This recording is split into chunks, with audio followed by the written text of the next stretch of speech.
Hello students, last video में हमने study किया था conjunction and disjunction, logical connectivities. 2 parts हो गए थे। आज हम थर्ड पार्ट स्टडी करेंगे। थर्ड पार्ट है कंडीशनल, जिसको हम इम्प्लीकेशन भी बोलते हैं। So the definition of conditional is if two statements are combined by using the connectivity if then आपको याद रखना है, then it is called as conditional. Conditional को हम रीड कैसे करेंगे? If P then Q. If then ये connectivity है, तो उसी के अकॉर्डिंग हम याद रखेंगे इफ पी देन क्यू। इसको हम डिनोट करेंगे। It is also denoted by P implies Q. P implies Q means one side arrow. It is read as a P implies Q. Okay, ये हमने डेफिनेशन देख ली। अब हम इसका ट्रुथ टेबल देखेंगे। Truth table for conditional. Conditional means implication, one way implication. So first table में हम पहले ट्रुथ वैल्यू ऑफ पी लिखेंगे। ट्रुथ वैल्यू ऑफ पी मतलब 2 times true, 2 times false. Q में हम लिखेंगे true false, true false. Okay, अब हम यहाँ पे कंडीशनल यानी P इम्प्लाइज Q का रिजल्ट लिखेंगे। रिजल्ट आप लोगों को कैसे याद रखना है? If P is true, Q is false, then P implies Q is false. ये एक कंडीशन जो कंडीशनल की है, इसको हम याद रखेंगे। If P is true, Q is false, then P implies Q is false. अब रिमेनिंग जो हमारी वैल्यूज बचेगी वो पूरी ट्रू रहेगी। तो इस वजह से आपको इसका स्टेटमेंट याद रखना है, this one. If P is true, Q is false, then P implies Q is false.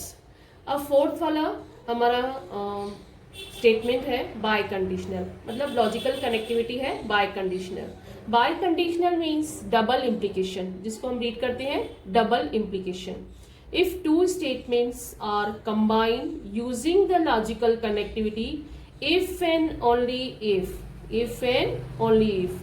हमने थर्ड जो कनेक्टिविटी देखी थी दैट इज कंडीशनल, उसमें हमने देखा था इफ पी देन क्यू, और यहाँ पे हमारा क्या है? If and only if. तो आप दोनों याद रखेंगे, कंफ्यूज नहीं होना है। Then it is called as biconditional. Bi मतलब दोनों वे से हमें कंडीशनल देखना है, जिसको हम रीड करेंगे P डबल इम्प्लाइज Q। इसको हम कैसे रीड करेंगे? P डबल इम्प्लाइज Q, दोनों साइड एरो है। और अब इसका ट्रुथ टेबल। ट्रुथ टेबल ध्यान से देखेंगे आप इसका। इसमें हमें कैसे याद रखना है? P ट्रू ट्रू लिखेंगे, Q false false 2 times. Next Q is true, then false, again true, then false, means true false. Now the P double implies Q, और you can say P by conditional Q। इसको हमें कैसे याद रखना है? आप ध्यान से देखेंगे। whenever both are true, whenever both are same, then it is true।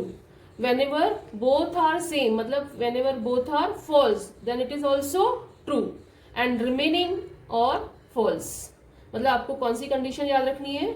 जब दोनों कंडीशन अपनी सेम हो, both are same, true true then it is true, false false then it is also true. तो इन दिस वे हमें ये दोनों conditional याद रखनी है, बाय कंडीशनल एंड कंडीशनल।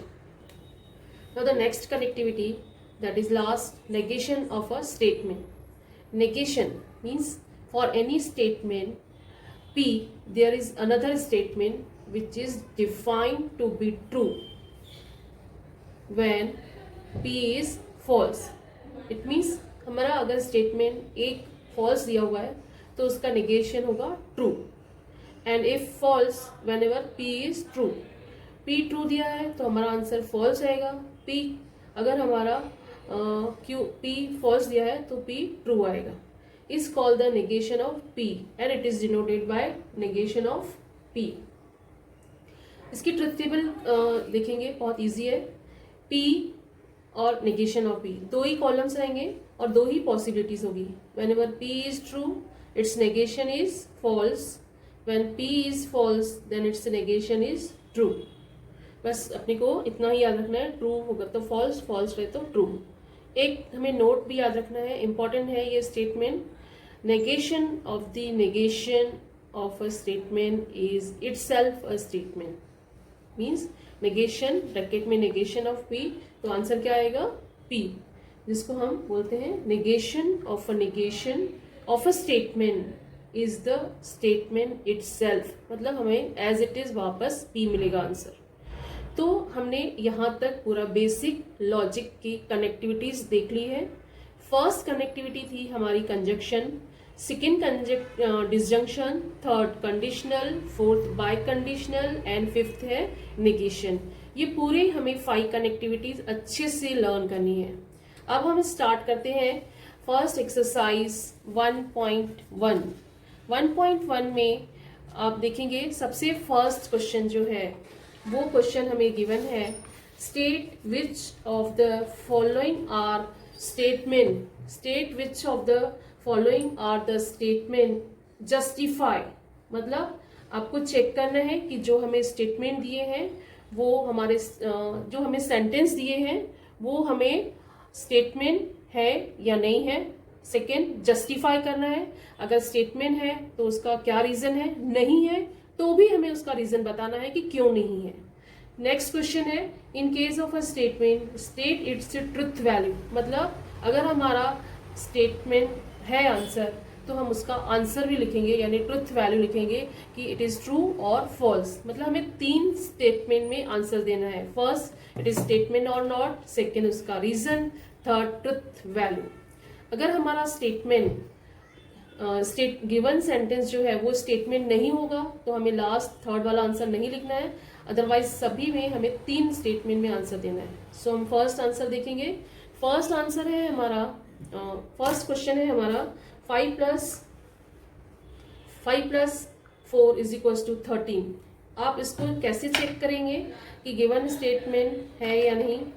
सो आप यहाँ देखिए, suppose 5 plus 4 means 9 is equal to 13, तो ये हमारा फॉल्स दिख रही है value.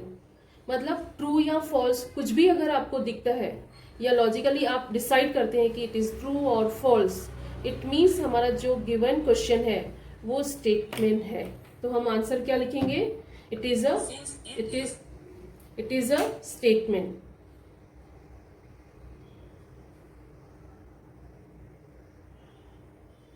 Is a statement. Next justify करना है, which is false.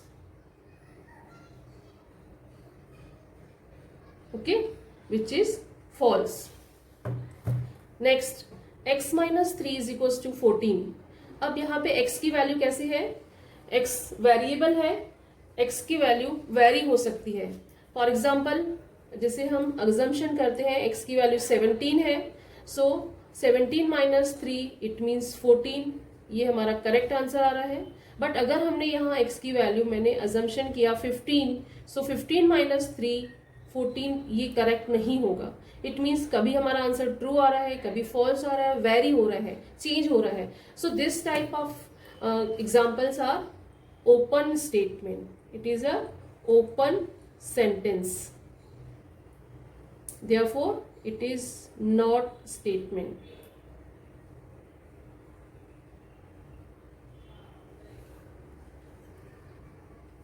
Third, close the door. Close the door कैसा है, कमांड कर रहे हैं हम, मतलब हम किसी को कमांड कर रहे हैं कि आप उस दरवाजे को बंद करिए, तो जो कमांड होगा वो भी हमारा स्टेटमेंट नहीं बनेगा। Again it is the open sentence,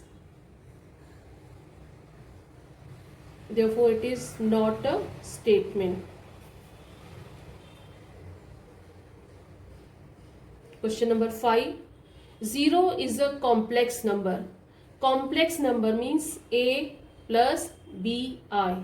a is real है, b imaginary है, so again ये हमारा imaginary number बन रहा है, so therefore हम यहाँ लिखेंगे it is not a statement.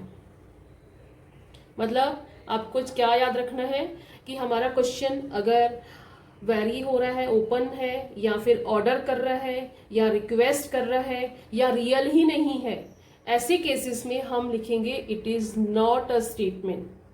और जिस केस में आपको डिसाइड हो रहा है कि वेदर इट इज ट्रू और फॉल्स, तो हम आंसर लिखेंगे it is a statement, hence it is false. जो भी हमारा आंसर रहेगा, ट्रू रहेगा या फॉल्स रहेगा। फिफ्थ में अगेन आपको यहाँ रिक्वेस्ट दिख रही है, please please get me breakfast, तो ये क्या होगा, ये भी हमारा नॉट स्टेटमेंट बनेगा। ये अब मैं यहाँ शॉर्ट में लिख रही हूँ। सेवेंथ वाला हमारा आंसर रहेगा, ये भी मैं एग्जाम्पल के हिसाब से आपको बता रही हूँ, x square is equal to x. तो हम अजम्पशन करेंगे, सपोज एक्स की वैल्यू 1 है, तो 1 का स्क्वायर मतलब 1। अगर हम -1 लेते हैं तो -1 का स्क्वायर -1, तो ये पॉसिबल है क्या, नहीं, ये हमारा आंसर रॉन्ग आया। यहाँ पे तो हमारा चेक हो गया। सपोज मैंने 2 लिया, तो 2 का स्क्वायर इज इक्वल टू 2 यानी 4 इज इक्वल टू 2, ये भी पॉसिबल नहीं है। तो जैसे जैसे एक्स की वैल्यू वेरीज हो रही है, हमारा स्टेटमेंट रॉन्ग होता जा रहा है। तो ये फिक्स नहीं है इट इज ट्रू और false, hence it is not a statement. It is not a statement. मतलब आपको क्या याद रखना है, जो हमारा किसी को कमांड करना है, किसी को रिक्वेस्ट, या फिर हमारा ओपन स्टेटमेंट हो जहां वैल्यूज वेरी हो रही है, एक्स और वाई वेरिएबल, या फिर हमारा रियल नंबर ही नहीं है, so this type of cases is not a statement. Girls, अभी हम जो क्वेश्चन, नेक्स्ट क्वेश्चन है 8th। ये एक्सरसाइज 1.1 का क्वेश्चन नंबर 1 का है, जो हमने अभी 7th क्वेश्चन कर लिया। नेक्स्ट 8th वन हम देखेंगे। A quadratic equation can not have more than 2 roots. ये हमें पता है, क्वाड्रेटिक मतलब 2 होता है, और क्वाड्रेटिक इक्वेशन में हमें पता है 2 रूट्स ही मिलते हैं। तो यहाँ पे दिया है can not have more than 2 roots, it means ये ट्रू वैल्यू है।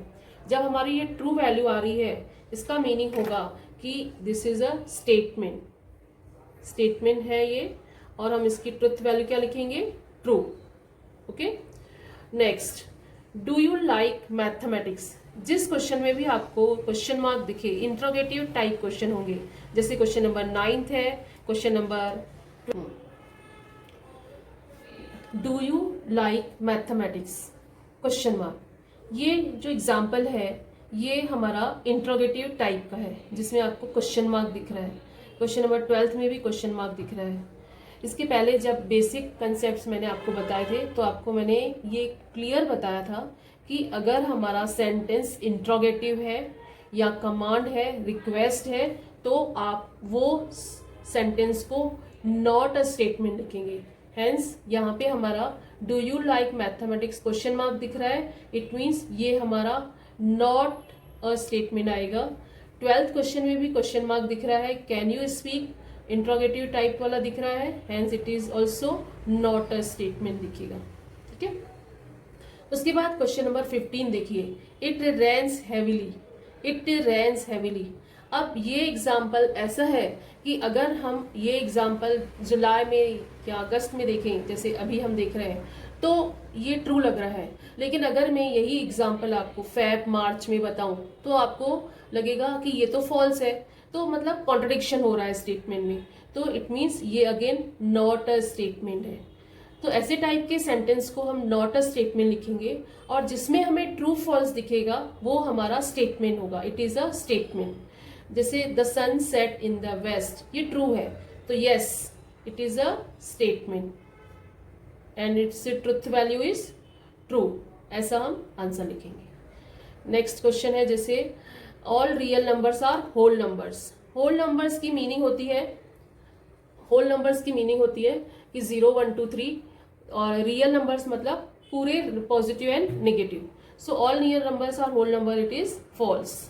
नेक्स्ट क्वेश्चन है 13, x square minus 6x minus 7 is equal to 0 when x is equal to 7। जब हम इसकी वैल्यू पुट करेंगे तो हमारा आंसर आएगा yes it is true. And the sum of the cube root of unity is 0, ये भी हमारा ट्रू है। जब हम कॉम्प्लेक्स नंबर स्टडी करेंगे, या आपने 11th में देखा होगा, तो ये हमारा the sum of the cube root of a unity true हुआ था वहां पे, तो उसके अकॉर्डिंग ये हमारा ट्रू स्टेटमेंट है।